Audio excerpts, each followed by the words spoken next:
I am writing this under an appreciable mental strain, since by tonight I shall be no more. Penniless and at the end of my supply of the drug which alone makes life endurable, I can bear the torture no longer, and shall cast myself from this garret window into the squalid street below.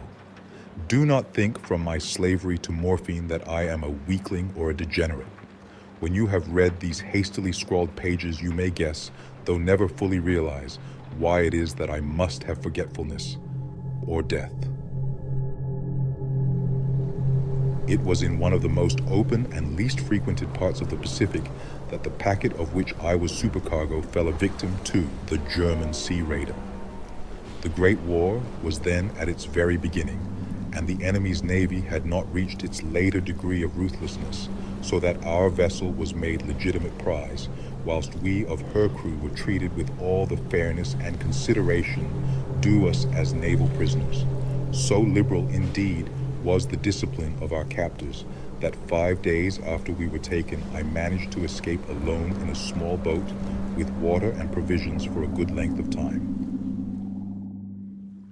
When I finally found myself adrift and free, I had but little idea of my surroundings. Never a competent navigator, I could only guess vaguely by the sun and stars that I was somewhat south of the equator. Of the longitude I knew nothing, and no island or coastline was in sight. The weather kept fair, and for uncounted days I drifted aimlessly beneath the scorching sun, waiting either for some passing ship or to be cast on the shores of some habitable land. But neither ship nor land appeared, and I began to despair in my solitude upon the heaving vastnesses of unbroken blue. The change happened whilst I slept. Its details I shall never know, for my slumber, though troubled and dream-infested, was continuous. When at last I awaked, it was to discover myself half sucked into a slimy expanse of hellish black mire which extended about me in monotonous undulations as far as I could see, and in which my boat lay grounded some distance away. Though one might well imagine that my first sensation would be of wonder at so prodigious and unexpected a transformation of scenery, I was in reality more horrified than astonished, for there was in the air and in the rotting soil a sinister quality which chilled me to the very core. The region was putrid with the carcasses of decaying fish and of other less describable things which I saw protruding from the nasty mud of the unending plain. Perhaps I should not hope to convey in mere words the unutterable hideousness that can dwell in absolute silence and barren immensity. There was nothing within hearing, and nothing in sight save a vast reach of black slime, yet the very completeness of the stillness and homogeneity of the landscape oppressed me with a nauseating fear. The sun was blazing down from a sky which seemed to me almost black in its cloudless cruelty, as though reflecting the inky marsh beneath my feet. As I crawled into the stranded boat, I realized that only one theory could explain my position. Through some unprecedented volcanic upheaval, a portion of the ocean floor must have been thrown to the surface, exposing regions which for innumerable millions of years had lain hidden under unfathomable watery depths. So great was the extent of the new land which had risen beneath me that I could not detect the faintest noise of the surging ocean, strain my ears as I might, nor were there any seafowl to prey upon the dead things. For several hours I sat thinking or brooding in the boat, which lay upon its side and afforded a slight shade as the sun moved across the heavens. As the day progressed, the ground lost some of its stickiness and seemed likely to dry sufficiently for traveling purposes in a short time. That night I slept but little, and the next day I made for myself a pack containing food and water, preparatory to an overland journey in search of the vanished sea and possible rescue. On the third morning I found the soil dry enough to walk upon with ease.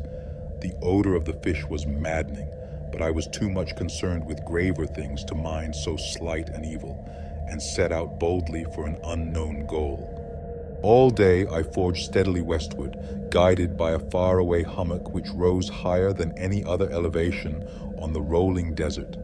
That night I camped, and on the following day still traveled toward the hummock, though that object seemed scarcely nearer than when I had first spied it.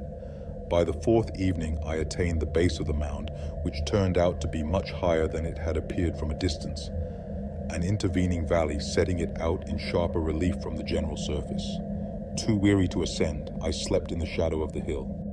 I know not why my dreams were so wild that night, but before the waning and fantastically gibbous moon had risen far above the eastern plain, I was awake in a cold perspiration, determined to sleep no more. Such visions as I had experienced were too much for me to endure again, and in the glow of the moon I saw how unwise I had been to travel by day. Without the glare of the parching sun, my journey would have cost me less energy. Indeed, I now felt quite able to perform the ascent which had deterred me at sunset. Picking up my pack, I started for the crest of the eminence. I have said that the unbroken monotony of the rolling plain was a source of vague horror to me, but I think my horror was greater when I gained the summit of the mound and looked down the other side into an immeasurable pit or canyon, whose black recesses the moon had not yet soared high enough to illumine. I felt myself on the edge of the world, peering over the rim into a fathomless chaos of eternal night. Through my terror ran curious reminiscences of Paradise Lost and of Satan's hideous climb through the unfashioned realms of darkness. As the moon climbed higher in the sky, I began to see that the slopes of the valley were not quite so perpendicular as I had imagined. Ledges and outcroppings of rock afforded fairly easy footholds for a descent, whilst after a drop of a few hundred feet, the declivity became very gradual. Urged on by an impulse which I cannot definitely analyze, I scrambled with difficulty down the rocks and stood on the gentler slope beneath, gazing into the Stygian deeps where no light had yet penetrated. All at once, my attention was captured by a vast and singular object on the opposite slope, which rose steeply about 100 yards ahead of me, an object that gleamed whitely in the newly bestowed rays of the ascending moon. That it was merely a gigantic piece of stone, I soon assured myself, but I was conscious of a distinct impression that its contour and position were not altogether the work of nature. A closer scrutiny filled me with sensations I cannot express, for despite its enormous magnitude and its location in an abyss which had yawned at the bottom of the sea since the world was young, I perceived beyond a doubt that the strange object was a well-shaped monolith whose massive bulk had known the workmanship and perhaps the worship of living and thinking creatures. Dazed and frightened, yet not without a certain thrill of the scientist's or archaeologist's delight, I examined my surroundings more closely. The moon, now near the zenith, shone weirdly and vividly above the towering steeps that hemmed in the chasm, and revealed the fact that a far-flung body of water flowed at the bottom, winding out of sight in both directions, and almost lapping my feet as I stood on the slope. Across the chasm, the wavelets washed the base of the Cyclopean monolith, on whose surface I could now trace both inscriptions and crude sculptures. The writing was in a system of hieroglyphics unknown to me, and unlike anything I had ever seen in books, consisting for the most part of conventionalized aquatic symbols such as fishes, eels, octopi, crustaceans, mollusks, whales, and the like. Several characters obviously represented marine things which are unknown to the modern world, but whose decomposing forms I had observed on the ocean-risen plain. It was the pictorial carving, however, that did most to hold me spellbound. Plainly visible across the intervening water on account of their enormous size were an array of bas-reliefs whose subjects would have excited the envy of a Doré. I think that these things were supposed to depict men, at least a certain sort of men, though the creatures were shown disporting like fishes in waters of some marine grotto, or paying homage at some monolithic shrine which appeared to be under the waves as well. Of their faces and forms I dare not speak in detail, for the mere remembrance makes me grow faint. Grotesque beyond the imagination of a Poe or a Bulwer, they were damnably human in general outline, despite webbed hands and feet, shockingly wide and flabby lips, glassy, bulging eyes, and other features less pleasant to recall. Curiously enough, they seemed to have been chiseled badly out of proportion with their scenic background, for one of the creatures was shown in the act of killing a whale, represented as but little larger than himself.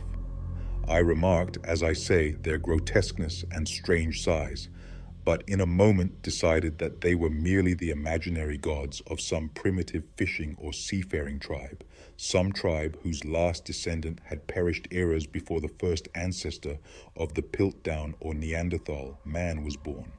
Awestruck at this unexpected glimpse into a past beyond the conception of the most daring anthropologist, I stood musing whilst the moon cast queer reflections on the silent channel before me. Then, suddenly, I saw it.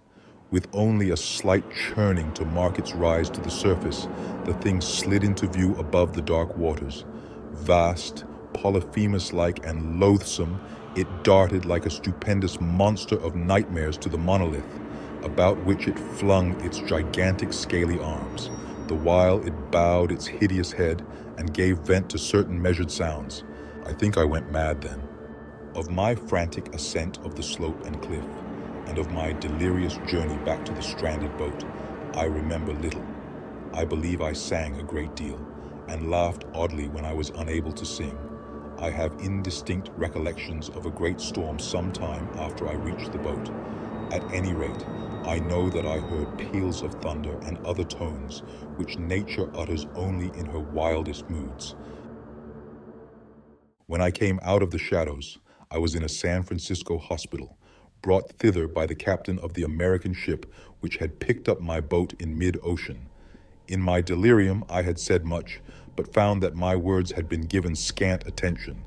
Of any land upheaval in the Pacific, my rescuers knew nothing, nor did I deem it necessary to insist upon a thing which I knew they could not believe.